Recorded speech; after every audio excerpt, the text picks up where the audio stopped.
Good morning students, मैं आनंद फिदेस आपके सामने फिर प्रस्तुत हूँ। कक्षा 7 के पाठ को लेकर के पाठ 1 भाषा नीति और व्याकरण।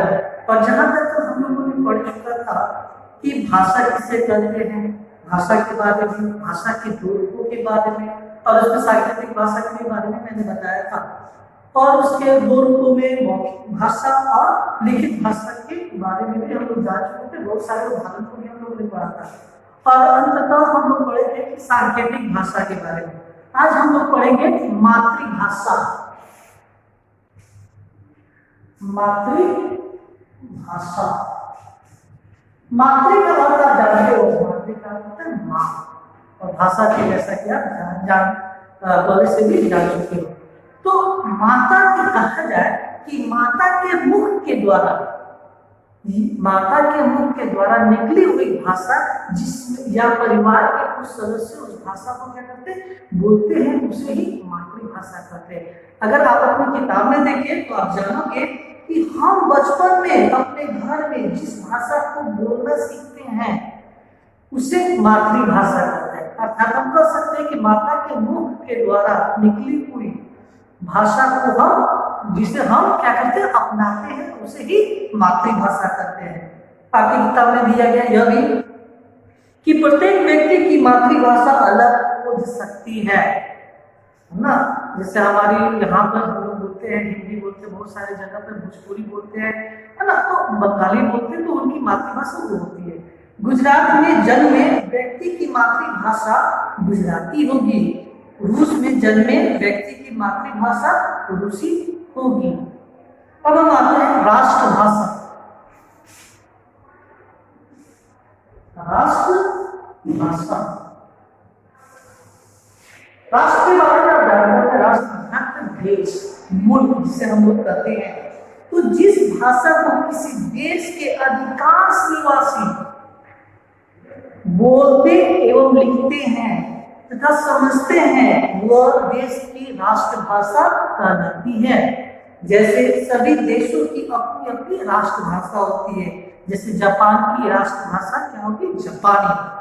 अब नेक्स्ट हम आते हैं राजभाषा। राजभाषा क्या है, इसके बारे में हम जानेंगे। राजभाषा, तो राजभाषा देश के कार्यालयों तथा प्रशासन के कार्यों में जो भाषा प्रयोग में लाई जाती है, यानी काम काज के दौरान में, काम काज इत्यादि के कारण हम जिन भाषाओं का प्रयोग करते हैं या उसे अपनाते हैं, उसे हम राजभाषा कहते हैं। भारत में हिंदी एवं अंग्रेजी दोनों राजभाषा है, हिंदी और अंग्रेजी, क्योंकि यह प्रचलित है, हर जगह लोग बोलते भी हैं ज्यादातर। और आपको यह भी ध्यान देना होगा कि 14 सितंबर 1949 को भारत के संविधान ने हिंदी को राजभाषा घोषित किया था। 14 सितंबर 1949 ईस्वी को भारत का संविधान ने इसे राजभाषा के रूप में घोषित किया था। और आपको यह भी जानना है कि 14 सितंबर को प्रति वर्ष हम लोग हिंदी दिवस के नाम से मनाते हैं। और अब हम आते हैं नेक्स्ट, मानक भाषा। मानक भाषा बच्चों ये समझना बहुत ही आसान है, क्योंकि आप 6 से 7 में आ रहे हो। तो ज्यादातर मैथ्स में हम लोग देखते हैं कि ब्रैकेट के अंदर अगर कोई डिजिट हो, 2-3 डिजिट हो, तो उसमें से हम लोग कॉमन लेते हैं। उदाहरण के लिए मैं समझा रहा हूँ, एक किसी कक्षा में अगर 3 खंड दिए गए हैं, एक में इंग्लिश और हिंदी जानने वाले बच्चे हैं, दूसरे खंड में उर्दू और हिंदी जानने वाले बच्चे हैं, और तीसरे खंड में बांग्ला और हिंदी जानने वाले बच्चे होते हैं। तो उनके लिए हम एक ही भाषा का प्रयोग करेंगे, अर्थात हिंदी का प्रयोग करेंगे, क्योंकि तीनों रो में देखा जाए, तीनों लाइन में हिंदी जानने वाले, समझने वाले होते हैं।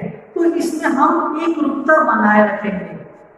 जिसके कारण अगर हम हिंदी पढ़ाते हैं तो सबको समझ में आए। अर्थात हम कह सकते हैं भाषा में एक रूपता लाने के लिए भाषा का मूल रूप मानक भाषा का होता है। यानी इसमें हम लोगों ने देखा कि हिंदी को कॉमन लेकर के हम लोग पढ़ाते हैं ताकि जो भी बच्चे हैं वो समझ सके। अब हम आते हैं नेक्स्ट अगले में, भारत की भाषाएं। भारत की भाषाएं, भारत की भाषाएं। भारत में बहुत सी भाषाएं बोली जाती हैं। इनमें से 22 भाषाओं को भारत के संविधान में मान्यता दी है। यानी भारत के संविधान के द्वारा 22 भाषाओं को मान्यता प्राप्त हुई है। कुछ राज्य और उनकी भाषाएं नीचे दी गई है, आपकी किताब में है। गुजरात गुजराती, आंध्र प्रदेश तेलुगु, ओडिशा उड़िया, महाराष्ट्र मराठी, असम असमिया, कर्नाटक कन्नड़, कश्मीरी कश्मीरी या उर्दू, पंजाब पंजाबी, केरल मलयालम। तो आपके लिए एक आने वाले समय में जब जाने से पहले एक होमवर्क रहेगा, आप पहले भी सुन लीजिए कि 22 भारत के संविधान के द्वारा 22 भाषाओं को लिखना है कि कौन कौन सी भाषाएं बोली जाती है। 22 भाषाओं के नाम। लिपि, अब हम आते हैं लिपि के बारे में।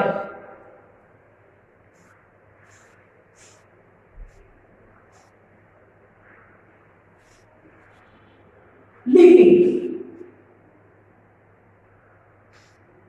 बच्चे ध्यान रखेंगे, लिपि का अर्थ होता है लिपना।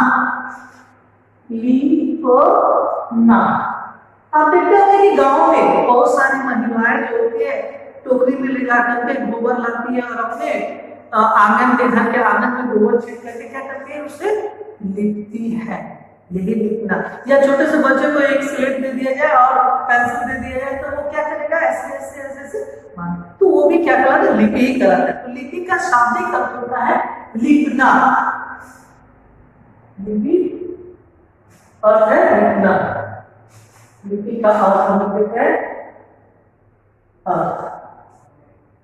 लिपना। अब जाने प्राचीन समय में किताब की ओर, भाषा का मौखिक रूप ही प्रचलित था। जब मनुष्य को यह लगा कि अपने विचारों को दूर बैठे लोगों तक कैसे पहुंचाए, तो उसे अपनी उच्चारित ध्वनियों के लिए कुछ चिन्हों को विकसित किया। अर्थात हम कह सकते हैं कि भाषा को लिखने के लिए, एक चीज आप ध्यान रखिए, मैंने कहा भाषा, आपके मन में कितने लड्डू फूटने चाहिए, 2। कौन कौन, मौखिक और लिखित।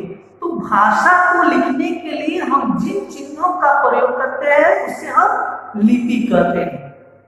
किताबी परिभाषा को देख लीजिए बच्चों, मैंने पहले भी कहा है कि आपको जो परिभाषा आसान लगे, समझ सके, किताबी परिभाषा भी, तो आप उससे भी लिख सकते हो। मुख से निकली ध्वनियों को लिखने के लिए निश्चित किए गए चिन्हों को लिपि कहते हैं। कि किताबी परिभाषा आप लिख सकते हो। हर भाषा की एक अपनी लिपि होती है। आपको मालूम होना चाहिए कि हमारी जो भाषा हिंदी है, इसकी लिपि क्या है, देवनागरी।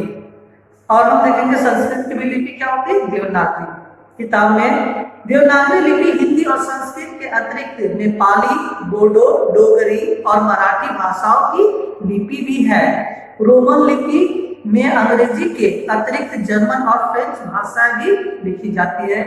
आपके किताब में नीचे दिया गया है जैसे भाषा और लिपि, मलयालम, तो मलयालम लिपि, मराठी, देवनागरी, बंगला, उर्दू, अरबी, फारसी और अंग्रेजी का रोमन और पंजाबी का गुरुमुखी।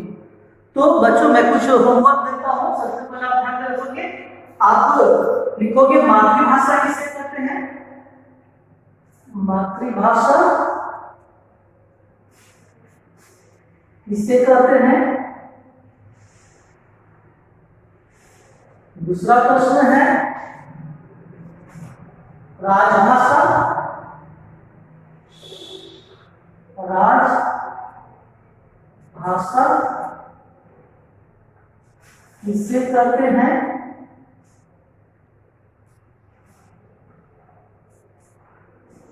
हिंदी दिवस कब मनाया जाता है, ये आप लिख लोगे। और संविधान ने इसे कब घोषित किया राजभाषा के रूप में। और अंत में हम लिपि के बारे में जानेंगे।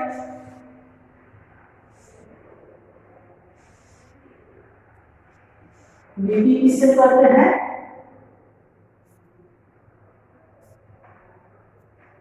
बच्चे ध्यान में रखेंगे लिपि किससे करते हैं। तो सबसे पहले इसका अर्थ लिखेंगे कि लिपि का अर्थ होता है लिखना और मानक भाषा। हिंदी में 4 प्रश्न मैं दे रहा हूं। मानक भाषा किसे कहते हैं?